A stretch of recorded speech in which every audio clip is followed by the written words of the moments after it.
Good morning students. तो आज हम इंग्लिश ग्रामर का chapter 13 is, are and am की एक्सरसाइजेस फिल करेंगे। क्या करेंगे बच्चों? इज, आर और एम के चैप्टर की एक्सरसाइजेस फिल करेंगे। तो जैसे कि मैंने आपको समझाया था कि जब भी हमारा कोई सिंगुलर पर्सन होता है, जैसे ही, शी, इट, अजय, कीर्ति, मतलब किसी भी व्यक्ति का नाम ETC, तो हम उनके लिए इसका यूज करते हैं। और जब भी हमारा सब्जेक्ट प्लूरल होता है, जैसे we, you, they, boys, tables, तो हम किसका यूज करते हैं? आर का यूज करते हैं। और आई के साथ हम एम का यूज करते हैं। और इनका यूज हमेशा प्रेजेंट टेंस में किया जाता है। ये सब मैंने आपको कल समझाया था। और आज हम इस चैप्टर की एक्सरसाइजेस फिल करेंगे। चलिए स्टार्ट करते हैं। तो जो हमारी फर्स्ट एक्सरसाइज है वो क्या है बच्चों? Circle the correct word for the following sentences. मतलब आपको जो सेंटेंसेस दिए हैं उनमें आपको जो भी करेक्ट वर्ड है उस पर सर्कल करना है। जैसे कि आपका पहला सेंटेंस है, monkeys are is on the roof. तो आपको ये दो वर्ड दिखाई दे रहे हैं, आर और इज। तो इनमें से आपको जो भी वर्ड सही है, सब्जेक्ट के अकॉर्डिंग आपको जो भी हमारी हेल्पिंग वर्ब मतलब ठीक है, सही है, उस पर आपको सर्कल करना है और जो भी रॉन्ग है उस पर क्रॉस कर देना है। ओके, तो जैसे देखते हैं, monkeys are is on the roof. तो बताइए, मंकीज यहाँ पर आपका सब्जेक्ट सिंगुलर है या प्लूरल है? बताइए जल्दी। प्लूरल है ना, तो आपका जो हेल्पिंग वर्ब आएगी वो इज आएगी या फिर आर आएगी? कौन सी हेल्पिंग वर्ब आएगी? प्लूरल के साथ हम कौन सी हेल्पिंग वर्ब यूज करते हैं बच्चों? अगर हमारा सब्जेक्ट प्लूरल होता है तो उसके साथ हेल्पिंग वर्ब भी प्लूरल होती है ना। तो इज प्लूरल है या आर प्लूरल है? बताइए। आर प्लूरल है।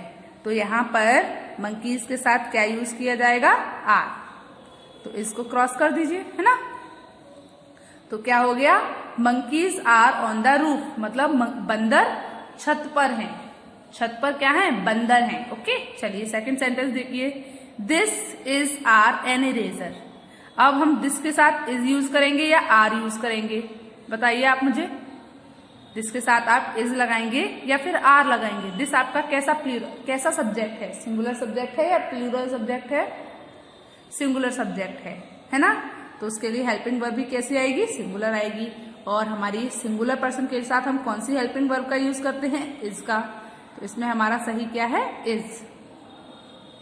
चलिए उसके बाद थर्ड नंबर का देखते हैं, these apples is are fresh. बताइए, इज आएगा या फिर आर आएगा? एप्पल्स, बताइए। तो यहाँ पर जो आपका सब्जेक्ट है दीज एप्पल्स, मतलब ये सेब, तो वो कैसा है? प्लूरल सब्जेक्ट है। और प्लूरल नंबर के लिए हम कौन सी हेल्पिंग वर्ब का यूज करते हैं? आर का, है ना। तो क्या हो गया? दीज एप्पल्स आर फ्रेश, मतलब ये सेब ताजे हैं। चलिए उसके बाद हमारा जो अगला सेंटेंस है उसको देखते हैं। तो अगला सेंटेंस क्या है बच्चों? दे इज आर गुड प्लेयर्स। अब आप बताइए, दे हमारा प्लूरल सब्जेक्ट है या सिंगुलर सब्जेक्ट है? प्लूरल सब्जेक्ट है। उसके साथ जो हमारी हेल्पिंग वर्ब आएगी वो आर आएगी, ठीक है। और इसको क्रॉस कर देते हैं। तो दे आर गुड प्लेयर्स, वे अच्छे खिलाड़ी हैं। वे कैसे खिलाड़ी हैं बच्चों? अच्छे खिलाड़ी हैं। चलिए अब हम अपनी अगला सेंटेंस देखते हैं। तो अगला सेंटेंस क्या है बच्चों? I is am not your neighbour. तो आई के साथ आपको पता ही है हम इज लगाते हैं या एम लगाते हैं? एम लगाते हैं। तो इसको क्रॉस कर दीजिए। तो I am not your neighbour, मतलब मैं तुम्हारा पड़ोसी नहीं हूं। I am not your neighbour, मैं तुम्हारा पड़ोसी नहीं हूं। ओके, तो बच्चों आपको ये ए एक्सरसाइज समझ आई? आपको ए नंबर की एक्सरसाइज समझ आई? चलिए तो अब हम अपनी बी नंबर वाली एक्सरसाइज देखते हैं। तो बच्चों हमारी बी नंबर की एक्सरसाइज क्या है? Fill in the blanks with is, am और आर। आपको क्या करना है? आपको जो ब्लैंक्स हैं वो इज, एम और आर के साथ फिल करने हैं, ठीक है। अगर आपका सब्जेक्ट सिंगुलर है तो आप इज फिल करेंगे। अगर आपका सब्जेक्ट प्लूरल है तो आप आर फिल करेंगे। और अगर आपका सब्जेक्ट आई है ना, तो आप क्या फिल करेंगे, एम फिल करेंगे। चलिए स्टार्ट करते हैं। आई blank a student of this school. मैं इस स्कूल का छात्र हूँ। तो कोई बच्चा है, जैसे ये वाला बच्चा है, ये क्या कह रहा है, मैं इस स्कूल का छात्र हूँ। तो बच्चों पहले तो आप देख सकते हैं जो आपका सब्जेक्ट है वो आई है, तो आप इसमें क्या फिल करेंगे, एम फिल करेंगे। ओके, चलिए उसके बाद अपना सेकंड सेंटेंस देखिए। We blank in the classroom. We blank in the classroom मतलब हम कक्षा में हैं। तो आप देख सकते हैं ये सारे बच्चे हैं, ये सब कहाँ हैं, कक्षा में है ना। तो आप बताइए जो हमारा सब्जेक्ट है वी, वो कैसा है, प्लूरल है या सिंगुलर है, प्लूरल है। तो आप क्या लगाएंगे, आर। ओके, चलिए उसके बाद आप सेकंड देखिए, थर्ड नंबर का है। She blank a pretty girl. She blank a pretty girl मतलब वह एक आकर्षक लड़की है। ठीक है, तो ये जो लड़की है ये कैसी है, बहुत आकर्षक है। तो सी ब्लैंक अ प्रिटी गर्ल। तो आप बताइए सी जो है, शी, वो हमारा कैसा सब्जेक्ट है, सिंगुलर सब्जेक्ट है। तो उसके साथ आप क्या लगाएंगे, इज लगाएंगे। ओके, चलिए उसके बाद हमारा जो फोर्थ नंबर का सेंटेंस है उसको देखते हैं। He blank the cricket captain of my school. अब ये लड़का कह रहा है कि वह मेरे स्कूल का क्या है, कैप्टन है। किसका, क्रिकेट का कैप्टन है।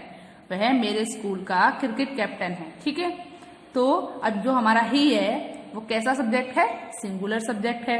तो उसके लिए हमारी जो हेल्पिंग वर्ब आएगी वो कैसी आएगी, सिंगुलर आएगी। तो क्या आएगी हेल्पिंग वर्ब, इज। ओके, चलिए उसके बाद जो हमारा फिफ्थ नंबर का सेंटेंस है उसको देखते हैं। She blank not tall and healthy. She blank not tall and healthy मतलब क्या है बच्चों, जो लड़की है वो कैसी है, हेल्दी है और टॉल है, लंबी है और लंबी और टॉल मतलब हेल्दी और स्वस्थ नहीं है। वह लड़की, जो भी लड़की है शी, वह लंबी और स्वस्थ नहीं है। तो बच्चों अब आप बताइए, इज लगाएंगे, एम लगाएंगे, आर लगाएंगे। शी मतलब सिंगुलर सब्जेक्ट है तो हम इज लगाएंगे। तो क्या बन गया बताइए, she is not tall and healthy. वह लंबी और स्वस्थ नहीं है। एक बार फिर से बोलिए, she is not tall and healthy. वह लंबी और स्वस्थ नहीं है। चलिए उसके बाद जो हमारा 6 नंबर का सेंटेंस है उसको देखते हैं। It blank not a camel with a short neck. With a short neck, तो इट का मतलब आप जानते हो ये है, नॉट नहीं है, एक ऊंट। विद अ शॉर्ट नेक मतलब एक छोटी गर्दन वाला, या छोटी गर्दन के साथ मतलब छोटी गर्दन वाला। तो क्या हुआ, यह छोटी गर्दन वाला ऊंट नहीं है। यह कैसी गर्दन वाला ऊंट नहीं है, छोटी गर्दन वाला ऊंट नहीं है। तो बच्चों यहाँ पर जो यह है, इट है, वो कैसा सब्जेक्ट है, सिंगुलर सब्जेक्ट है या प्लूरल सब्जेक्ट है, बताइए आप जल्दी से, जल्दी बताइए। हाँ, सिंगुलर सब्जेक्ट है, प्लूरल सब्जेक्ट है, सिंगुलर सब्जेक्ट है। तो उसके लिए जो हमारा हेल्पिंग वर्ब आएगी वो क्या आएगी, इज आएगी, एम आएगी या फिर आर आएगी, इज आएगी। ओके, तो क्या बन गया, it is not a camel with a short neck मतलब यह ऊंट, यह छोटी गर्दन वाला ऊंट नहीं है। क्या हुआ बच्चों, यह छोटी गर्दन वाला ऊंट नहीं है।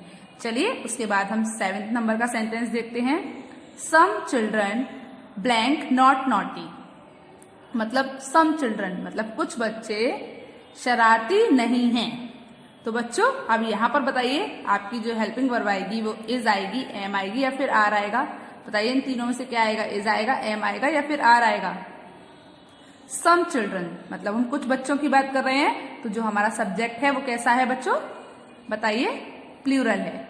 उसके लिए हम क्या लगाएंगे, आर लगाएंगे। Some children are naughty.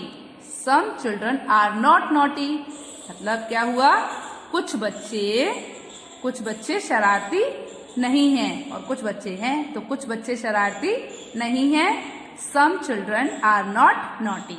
चलिए उसके बाद अब हम 8 नंबर का सेंटेंस देखते हैं। तो blank the postman at the door, blank the postman at the door. तो यहाँ पर जो आपका सब्जेक्ट है वो कैसा है, सिंगुलर है या प्लूरल है, बताइए बताइए जल्दी। सिंगुलर है, तो हमारी जो हेल्पिंग वर्ब आएगी वो क्या आएगी, इज आएगी। तो बच्चों आप देख सकते हैं यहाँ हमने सब्जेक्ट से पहले लगाया है ना, सब्जेक्ट से पहले हमारी हेल्पिंग वर्ब आई है ना, इज एम आर जो भी आया है वो सब्जेक्ट से पहले आया है। तो ये क्या हो गया, ये हमारा इंटेरोगेटिव सेंटेंस हो गया। कैसा सेंटेंस हो गया बच्चों, इंटेरोगेटिव सेंटेंस मतलब प्रश्नवाचक वाक्य। तो is the postman at the door मतलब क्या डाकिया दरवाजे पर है, क्या डाकिया दरवाजे पर है। Is the postman at the door, क्या डाकिया दरवाजे पर है। ठीक है, तो आपने किसी से क्वेश्चन पूछा ना, तो यहाँ पर हमारा कौन सा सेंटेंस हो गया, इंटेरोगेटिव। देखिए आपने देखा था 7th नंबर वाले में नॉट आ रहा था ना, तो वो कैसा सेंटेंस था, नेगेटिव। चलिए उसके बाद हम 9th नंबर का सेंटेंस देखते हैं। Blank be at your service, blank be at your service. ठीक है, तो क्या हुआ बच्चों, अब जो हमारा सब्जेक्ट है वो है बी, तो आपकी हेल्पिंग वर्ब क्या आएगी बताइए मुझे, इज आएगी, एम आएगी या फिर आर आएगी। तो बी हमारा कैसा सब्जेक्ट होता है, प्लूरल सब्जेक्ट होता है। तो उसके लिए जो हमारी हेल्पिंग वर्ब आएगी वो आएगी आर। क्या आएगी, आर। तो क्या हो गया, are be at your service. क्या हो गया बच्चों, are be at your service. चलिए उसके बाद जो हमारा 10 नंबर का सेंटेंस है उसको देखते हैं। तो blank this little ant very busy, blank this little ant मतलब यह छोटी चींटी बहुत बिजी है। तो यहाँ पर अब आप बताइए मुझे, आपका जो सब्जेक्ट है वो कैसा है, दिस लिटिल आंट मतलब यह एक छोटी चींटी की बात हो रही है ना यहाँ पर। तो जो चींटी है, एक छोटी चींटी है, दिस लिटिल आंट मतलब यह छोटी चींटी। तो यहाँ जो आपका सब्जेक्ट है वो कैसा है, सिंगुलर है। तो आपकी जो हेल्पिंग वर्ब आएगी वो क्या आएगी, इज। ओके, तो is this little ant very busy मतलब क्या यह छोटी चींटी बहुत बिजी है। ये लड़का कह रहा है क्या ये छोटी चींटी बहुत बिजी है ना। तो क्या हो गया, is this little ant very busy. ये क्वेश्चन पूछ रहा है किसी से, क्या कह रहा है, क्या यह छोटी चींटी बहुत बिजी है, क्वेश्चन मार्क। तो ये हमारा कैसा सेंटेंस हो गया, इंटेरोगेटिव सेंटेंस हो गया। एक बार फिर से बोलती हूँ, is this little ant very busy, क्या यह छोटी चींटी बहुत बिजी है। तो बच्चों आपको चैप्टर 13 की ए एंड बी एक्सरसाइजेस समझ आई। तो बच्चों आज आपका होमवर्क क्या है, आपको चैप्टर 13 की A exercise number A and exercise number B अपनी इंग्लिश ग्रामर की फेयर नोटबुक में करनी है। क्या करना है, आपको ये दोनों एक्सरसाइज अपनी इंग्लिश ग्रामर की फेयर नोटबुक में करनी है। समझ आया आपको? चलिए गुड बाय।